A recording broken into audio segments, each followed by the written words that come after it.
Si vous débutez sur Blender, vous avez forcément fait l'une de ces 10 erreurs que je vais vous présenter aujourd'hui et surtout, je vais vous montrer comment corriger ces dernières pour éviter que vous me preniez la tête la prochaine fois où ça vous arrive. Supprimer des faces à l'intérieur d'un objet. Ça peut paraître anodin, mais c'est une erreur qui arrive très souvent chez les débutants. Imaginons que je sois en mode édition, je réalise plusieurs extrusions comme ceci sur mon objet, on est content, et par inattention, par misclic ou tout simplement par erreur, j'ai créé sans faire exprès des faces à l'intérieur de mon objet.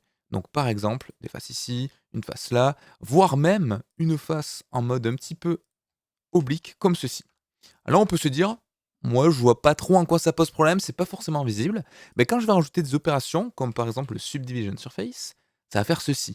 Une forme qui est totalement aberrante. Pourquoi? Parce que Blender va prendre en considération les faces à l'intérieur de mon objet comme une topologie active et qui du coup va influencer le résultat de mes opérandes.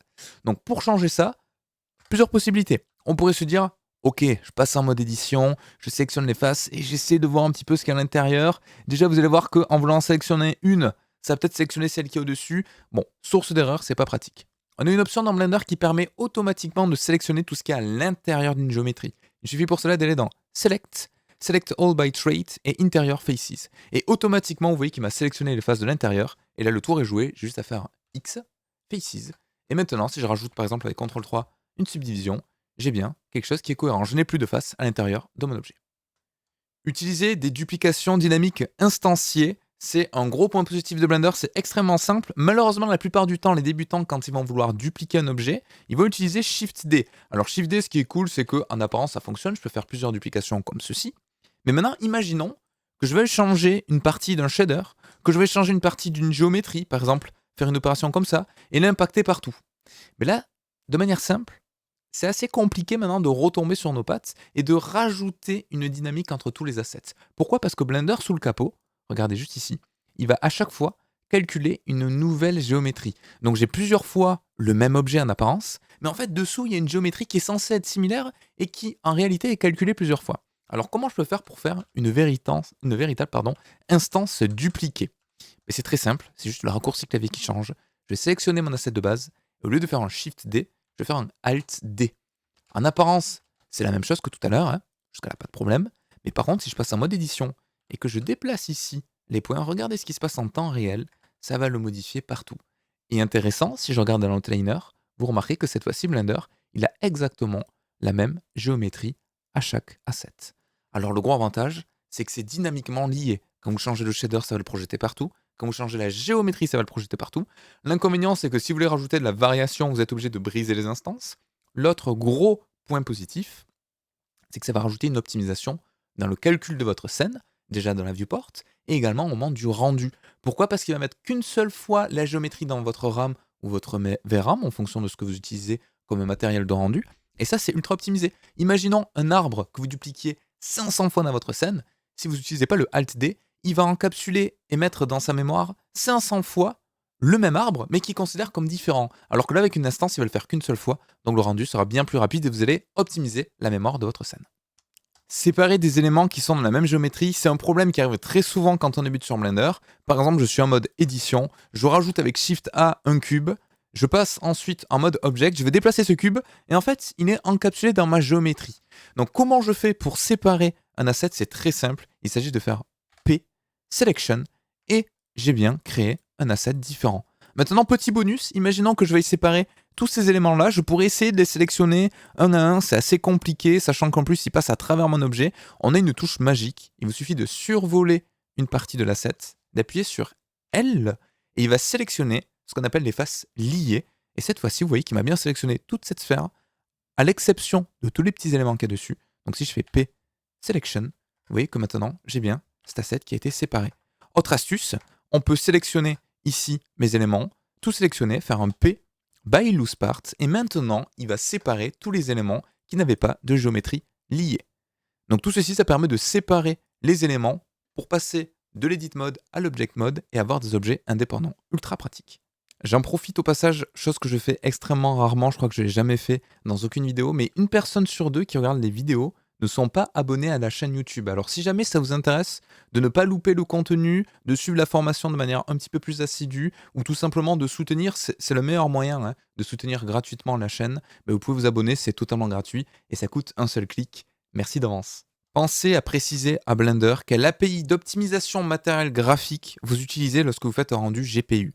Pour ceci, c'est très simple, il faut aller dans Edit, Preferences, dans Système et regarder ce que vous avez ici. Si par défaut vous êtes à None, une scène toute simple comme celle-ci, elle va prendre plus de 10 secondes, ce qui est ultra long pour un rendu GPU. Regardez, j'ai appuyé sur F12, le temps qu'il effectue tout son calcul, ça rame un petit peu. Une scène comme ça, voilà, quasiment 12 secondes, 11,92, je pense qu'on peut la calculer en 6 secondes, donc divisé par 2. Tout simplement en 2 clics. Vous passez potentiellement à côté d'un énorme potentiel de calcul de votre carte graphique. Si, au lieu de cliquer sur None, vous sélectionnez par exemple CUDA, qui est déjà une première optimisation de génération proposée sur la plupart des cartes graphiques NVIDIA, si elle a moins de 15 ans, vous avez forcément du CUDA. Donc j'appuie sur F12, et vous allez voir que là déjà, ça va être un petit peu plus rapide. Je pense qu'on va passer de 12 à quelque chose comme du 8 à peu près. On va voir ensemble. Voilà, on est à 8,16, parfait. On peut faire encore mieux avec un simple clic une fois de plus. Je vais aller sur le slot numéro 3 et cette fois-ci, je vais cliquer sur Optics. Et là, j'appuie sur F12 et normalement, on devrait être autour des 6 secondes. Donc en gros, on aura divisé par 2 le rendu uniquement en 2 clics. Alors si vous voulez aller un petit peu plus loin sur l'optimisation de rendu, j'ai fait une vidéo dédiée spécifiquement à ça. Mais je vois beaucoup trop de personnes qui ont des 4070, des 5080 ou autres et qui malheureusement n'activent pas l'optimisation Optics et qui du coup se tapent des rendus beaucoup plus longs parce qu'ils ne profitent pas de leur carte graphique. Alors bien évidemment, je précise autre chose. En fonction de votre marque de carte graphique et de votre génération, vous n'allez pas avoir ici les mêmes choses. Si vous avez une GTX un petit peu vieille, vous allez avoir que CUDA et pas Optics. Si vous avez une RTX, normalement, vous allez avoir Optics. Si vous avez une carte graphique AMD, vous allez avoir autre chose. Si vous avez une carte graphique Apple, vous allez avoir encore autre chose. Mais surtout, ne restez pas en None. Ça ne sert à rien de choisir GPU, de cocher en GPU si ici, vous n'avez pas mis d'optimisation d'API. Donc j'espère que ça vous permettra d'optimiser les rendus. Le grand classique, mais inévitable, appliquer les échelles d'un objet. Pourquoi ? Imaginons que j'utilise un cube pour faire une fenêtre, une table, ce que je souhaite. Donc je fais des scales comme ceci, on est content. Maintenant je passe en mode édition, je veux créer un bevel, je fais CTRL B. Et là c'est la catastrophe. Pourquoi ? Parce que Blender prend en considération l'ancienne forme, à savoir le cube de base, et va ensuite appliquer les transformations qu'on a réalisées. Pour corriger ça, c'est ultra simple. Il vous suffit, une fois que vous avez fait vos transformations, de faire CTRL A Scale pour appliquer l'échelle de mon objet. Et maintenant, si je fais un bevel en CTRL B, tout est correctement interprété parce que Blender considère que la nouvelle géométrie a ses échelles appliquées et du coup, toutes les opérations vont descendre de cette nouvelle échelle. Relier des points par proximité, c'est quelque chose qui peut s'avérer ultra pratique si jamais vous avez une géométrie qui ressemble à ceci. Donc là, avec une autre modélisation, voilà, je fais un peu quelque chose qui ressemble à n'importe quoi, mais c'est pour l'exemple, avec quelque chose qui ressemble à ça. Alors on pourrait essayer de s'approcher au maximum comme ceci, mais là, également problème, même si visuellement c'est superposé, quand on va rajouter des subdivisions, il va considérer que ce sont deux mèches séparées, ce qui est tout à fait normal. Donc comment je fais ? Plusieurs astuces. On pourrait sélectionner point par point, faire M pour merger les éléments au centre, par exemple. Là, vous voyez que je passais de 2 points à un seul point. Donc ça, c'est pratique.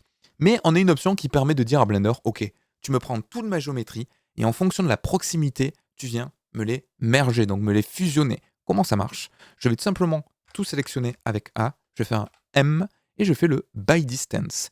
Et quelque chose qui est ultra important, si par défaut ça fait comme moi et ça n'émerge pas, c'est parce que votre threshold n'est pas assez important. Donc juste en bas à gauche, je vais aller ici et je vais augmenter un petit peu le merge distance et vous voyez que paf, là il vous met bien, remove 4 vertices, donc il a bien fusionné 4 points et maintenant, si je sélectionne ça, j'ai bien un seul point unique et si je fais une subdivision, j'ai tout qui fonctionne correctement. Est-ce que vous voyez une différence entre ces deux sphères ? Non ? Si on se rapproche un petit peu plus, vous allez voir normalement un petit défaut ici, avec une subdivision qui ne fonctionne pas tout à fait, alors que là, on a quelque chose qui est nickel. C'est quoi la différence intrinsèque entre ces deux sphères ? C'est leur constitution.